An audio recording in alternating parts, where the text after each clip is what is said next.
is naka 4 gig of RAM na siya, ma'am. And then, 64 gig na rin po yung pinaka-storage niya. And expandable pa po yan, madam. So, ito po yung pinaka-specs niya, ma'am. 4 gig RAM.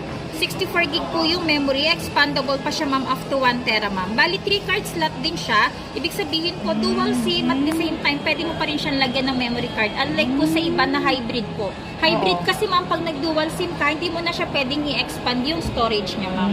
Okay. And then, ito naman po sa camera natin, ma'am. Alam naman natin, ma'am, na pag Oppo, ma'am, malinaw talaga, ma'am, yung camera natin sa kanya, ma'am. 13 megapixel and then meron siyang portrait, ma'am, na tinatawag po sa kanya, ma'am. Na pwede mong i-blur yung background, ma'am, para nakafocus lang talaga siya, ma'am, sa pinaka-subject niya, ma'am. Katulad po nito.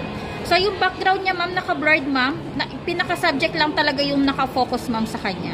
Ang maganda rin naman po sa camera natin, ma'am, kay Oppo is naka-AI na po yan or artificial intelligence, which is na-identify po niya, ma'am, yung age mo, yung